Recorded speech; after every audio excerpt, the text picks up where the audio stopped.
माँ भारती को प्रणाम करती हूँ। मंच पर विराजमान सभी नेतागण और सभी मंचासीन अतिथियों का मैं हृदय से स्वागत और अभिनंदन करती हूँ। आज इस लोकतंत्र के महापर्व में इस आम जनसभा में हम सब एकत्रित हुए हैं।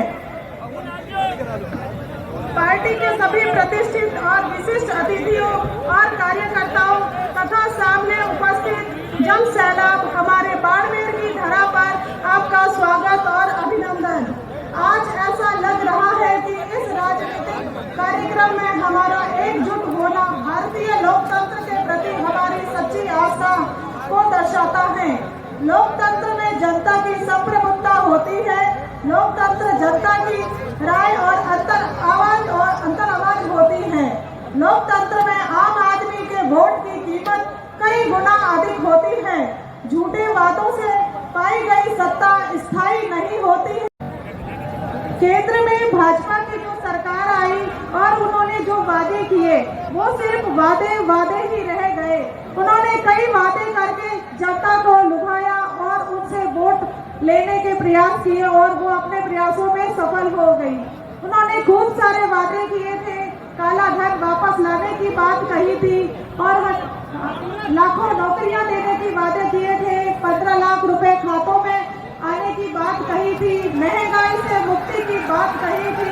किसानों की आय दुगनी करने की बात कही थी। ये खूब सारे सपने हैं जो आम जनता को दिखाए गए। इन्हीं सपनों के भ्रम में ये आम जनता फंस गई और इस तरह से उनकी लालच वगैरह में उनकी बातों में आकर के वो अपनी सरकार बना बैठे और किसानों की आय दुगनी करने की बात कही थी। ये सभी अपने सपने दिखा करके सत्ता में आ गए और बहुत सारे टैक्स लगा दिए गए जिनका अब हम लोगों को पता ही है। आम जो गरीब जनता है उस टैक्स की मार को नहीं सहन कर पा रही है। चाहे वो दैनिक जीवन में जो उपयोग करने वाली चीजें हैं, चाहे वो दूध, दही, घी, छाछ, आटा, दालें, सब्जियां, इतनी सारी जो हमारी रोजमर्रा की चीजें हैं उन पर भी भारी गब्बर टैक्स लगा दिए हैं। बेरोजगारों की कतार लंबी होती जा रही है। अन्नदाताओं के रास्तों में जो किसान होता है हमारा, वो देश के लिए अनाज उत्पादन करने का काम करता है, मगर जो यहाँ की राहों में किलो की खेती उगाई जा रही है। इस प्रकार से केंद्र सरकार की जो किसान विरोधी नीतियां हैं वो सब हम सब से छुपी हुई नहीं है। आए दिन हम लोग देखते हैं कि हमारे किसानों के साथ किस तरह से अन्याय हो रहा है और जो किसान MSP की मांग कर रहे हैं और भी जो किसानों की आय दुगनी करने की बात है, इस तरह से झूठे वादे कर करके वो अपने सत्ता में आने का प्रयास उन्होंने किया है।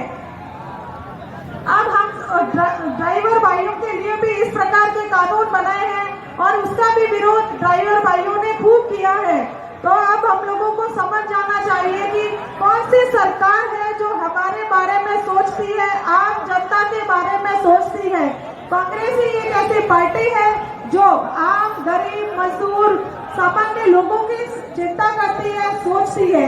पिछली सरकार का कार्यकाल आप सभी देख चुके हैं। कांग्रेस की जो सरकार थी, अशोक गहलोत की सरकार, उस समय जनता के लिए बहुत सारी योजनाएं बनी हैं, जैसे चिरंजीवी योजना, स्वास्थ्य बीमा योजना, बहुत सारी योजनाएं जो आप उनसे परिचित हैं। चिरंजीवी योजना इतनी महत्वाकांक्षी योजना थी जिसका लाभ हर एक गरीब मजदूर और असहाय व्यक्ति जो अपना इलाज नहीं करवा पाते थे उनके लिए भी उनको इलाज मिला और वो पूरी गरीब मजदूर का कभी कोई एक्सीडेंट हो जाता है तो वो अपना इलाज नहीं करवा पाता है।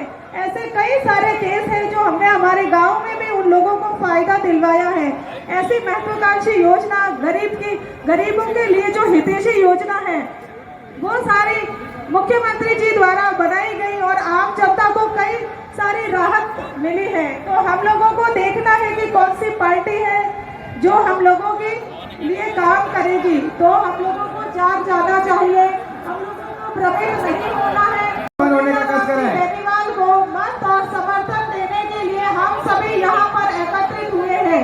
तो हम सब लोगों को जो यहाँ पर विराजमान है, हम सभी को यही संकल्प लेना है जो हमारी कांग्रेस पार्टी के उम्मीदवार हैं, जिन्हें उम्मीदों का